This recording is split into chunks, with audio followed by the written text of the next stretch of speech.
Shalom, kami dari grup besar 1, grup kecil 5, Fakultas Keperawatan, Universitas Pelita Harapan.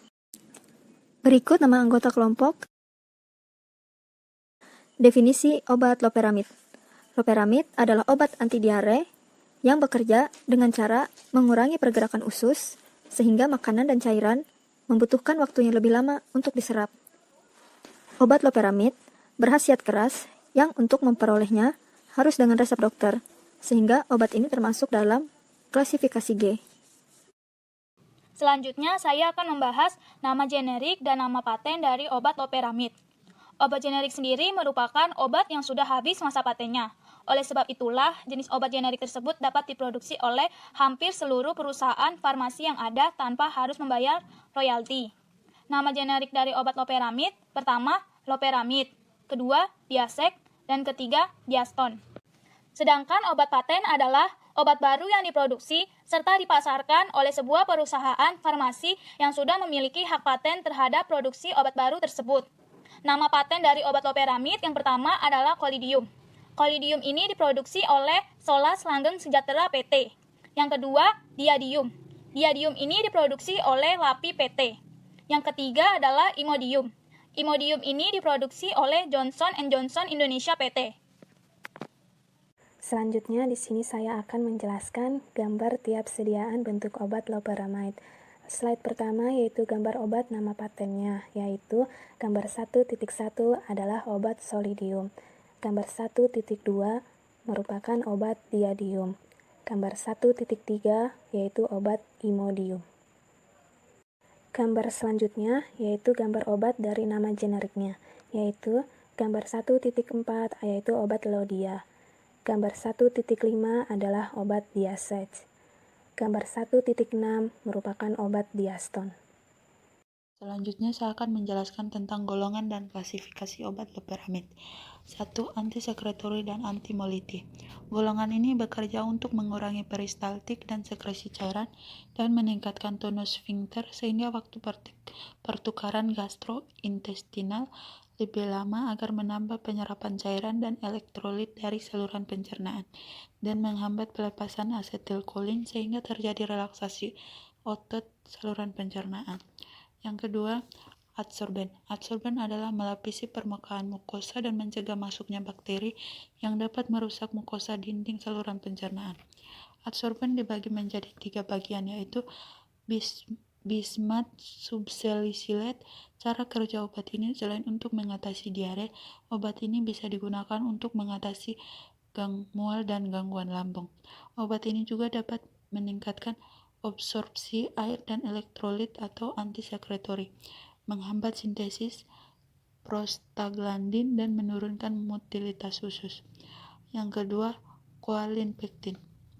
Cara kerja obat ini adalah dapat mengubah viskositas feses sehingga terlihat lebih kental dan dapat mengikat bakteri enterotoksin.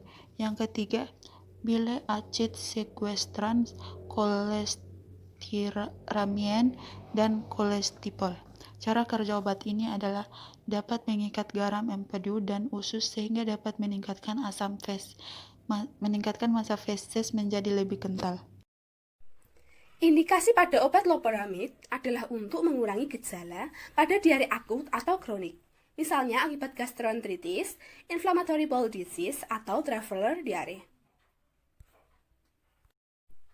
Kemudian pada kontraindikasi obat loperamid yaitu kondisi ketika penghambatan peristaltik harus dihindari, misalnya konstipasi, distensi abdomen, dan ileus. Kemudian kolitis ulceratif akut, distensi akut yang ditandai dengan feses berdarah dan demam tinggi. Kemudian enterokolitis, bakteri yang disebabkan oleh Salmonella, Shigella, dan Campylobacter.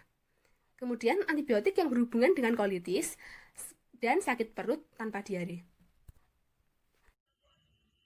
Selanjutnya saya akan menjelaskan mengenai efek samping yang diberikan oleh obat loperamid.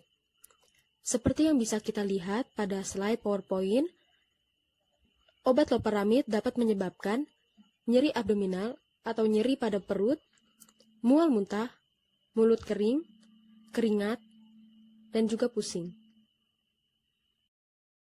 Di sini saya akan menjelaskan farmakodinamik pada obat loperamide. Yang sudah kita ketahui sebelumnya, obat loperamide yaitu merupakan salah satu obat yang digunakan untuk mengatasi gangguan pencernaan berupa diare. Dan farmakodinamik merupakan bagaimana obat tersebut mempengaruhi tubuh. Sehingga farmakodinamik pada obat loperamide yaitu bekerja dengan memperpanjang waktu transit dari isi intestinal sehingga mengurangi volume keluarnya feses, meningkatkan viskositas, yaitu kekentalan lapisan-lapisan fluida ketika lapisan tersebut bergeser satu sama lain, dan densitas feses atau massa jenis feses, serta mengatasi hilangnya cairan dan elektrolit berlebih, serta dapat bekerja dengan meningkatkan tonus sphinkter ani, sehingga menurunkan gejala inkontinensia dan urgensi. Loperamide merupakan agonis reseptor opioid yang bekerja di plexus mesentericus di usus besar, yaitu bagian dari sistem saraf antara lapisan otot longitudinal dan sirkuler pada dinding saluran pencernaan.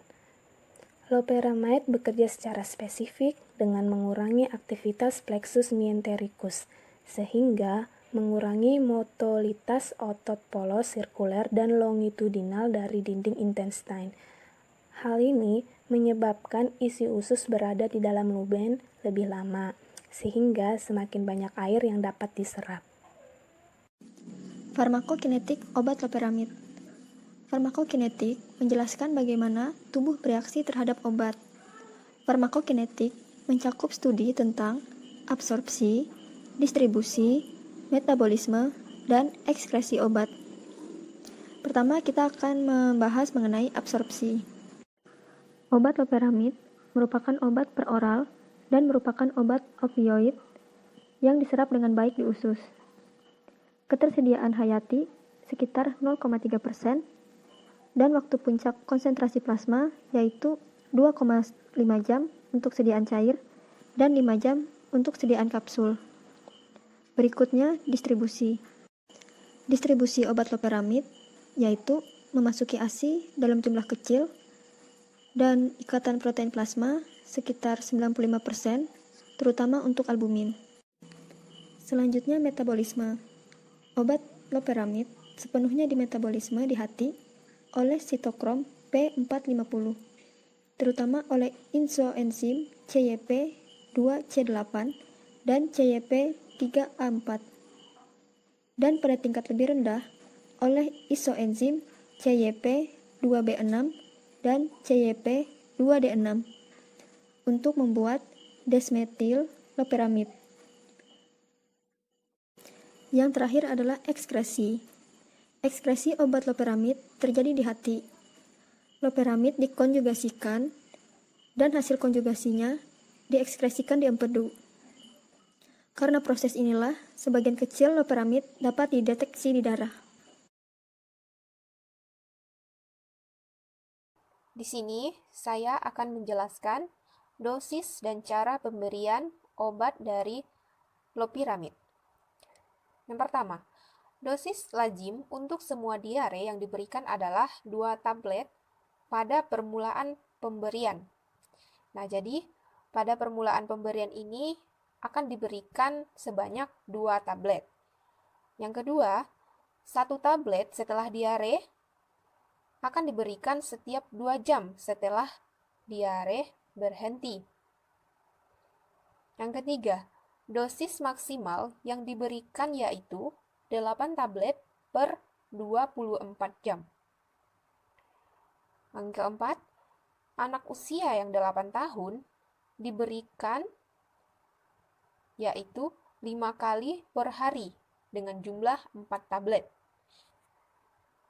Yang kelima, anak-anak kurang dari 8 tahun akan diberikan sirup, loperamide, dan micordir. Kemudian, di sini terdapat takaran yang sesuai dengan berat badan. Yang pertama, berat badan 3 kg, maka diberikan 4 kali per hari dengan jumlah takaran yaitu 1/4 takaran. Kemudian, berat badan 5 kg, yaitu diberikan 4 kali per hari dengan jumlah takaran 1/4 sampai 0,5 takaran. Selanjutnya, berat badan 10 kg diberikan yaitu 4 kali per hari dengan jumlah takaran yaitu 0,5 sampai 1 takaran. Demikianlah dosis dan cara pemberian dari obat loperamid tersebut. Terima kasih. Slide selanjutnya akan dijelaskan oleh teman saya. Selanjutnya, saya akan menjelaskan tentang nursing consideration atau pertimbangan keperawatan. Tugas seorang perawat adalah mendampingi pasien atau klien dan memberikan asuhan keperawatan yang baik dan benar. Peran seorang perawat sangat penting dalam kesembuhan pasien atau klien yang dirawat. Sebagai perawat yang profesional harus menggunakan pendekatan dalam proses keperawatan, yaitu yang pertama, pengkajian. Pengkajian adalah tahap awal dari proses keperawatan. Dalam pengkajian, perawat harus mencari dan mengumpulkan data-data dari pasien maupun keluarganya, seperti data objektif dan data subjektif, agar memudahkan perawat dalam memenuhi kebutuhan pasien. Yang kedua, diagnosa keperawatan. Ditetapkan sesuai dengan hasil pengkajian. Jika seorang perawat salah dalam melakukan pengkajian, maka diagnosa keperawatan dapat berpengaruh dengan kesehatan pasien. Perawat juga harus punya banyak pengalaman agar tidak salah mendiagnosa pasien. Pemberian obat dan dosis harus benar agar tidak membahayakan pasien atau klien. Yang ketiga, perencanaan. Perencanaan adalah tahap di mana seorang perawat merencanakan tujuan atau hasil yang harus dicapai. Contohnya, pasien dapat melakukan aktivitas secara mandiri seperti makan sendiri, minum obat sendiri, mobilitas ke toilet sendiri dengan aman, baik dan benar, dan didampingi oleh perawat. Yang keempat, implementasi. Implementasi adalah tindakan dalam proses keperawatan dalam mencapai tujuan yang sudah direncanakan. Dalam melakukan pemberian dan pengkajian efek dari obat tersebut adalah tanggung jawab perawat. Perawat juga harus menghindari kesalahan dalam memberikan obat kepada pasien karena dapat berakibat fatal apabila terjadi kesalahan dalam pemberian obat. Sebagai perawat yang profesional, harus double check obat dan dosis yang diberikan agar tidak terjadi kesalahan. Jika terjadi kesalahan, maka harus segera memberitahu kepada dokter agar dapat diberikan atau mencari solusi dari kesalahan obat tersebut. Selanjutnya, saya akan membahas indeks keamanan kehamilan dari obat loperamid. Kehamilan. Obat loperamid ini tidak boleh digunakan selama kehamilan, kecuali manfaat dari obat loperamid ini lebih besar daripada resikonya. Jika pasien hamil saat minum obat loperamid ini, segera hubungi dokter. Menyusui. Obat loperamid ini masuk ke ASI. Jika pasien adalah ibu yang menyusui dan menggunakan obat loperamid, itu dapat mempengaruhi bayinya. Bicaralah dengan dokter tentang apakah pasien harus terus menyusui jika mengkonsumsi obat loperamid ini. Kemudian saya akan menjelaskan mengenai kategori C. Salah satu studi pada hewan telah mengungkapkan efek buruk pada janin, teratogenik atau embryosidal atau lainnya, dan tidak ada studi terkontrol pada wanita atau studi pada wanita dan hewan tidak tersedia. Obat harus diberikan hanya jika manfaat potensial membenarkan potensi resiko pada janin. Tindakan pencegahan khusus. Tindakan pencegahan khusus ini dilakukan untuk dapat mencegah hal-hal yang tidak kita inginkan terjadi. Obat loperamid ini tidak direkomendasikan untuk perawatan dalam jangka waktu panjang. Tidak direkomendasikan juga untuk pasien dengan gangguan hati, untuk anak-anak, dan juga untuk ibu yang sedang hamil, dan juga ibu yang sedang menyusui. Berikut adalah sumber-sumber yang kami gunakan sebagai referensi untuk mencari bahan materi dari obat loperamid. Sekian presentasi dari kami, grup kecil 5. Apabila ada kesalahan kata, kami mohon maaf.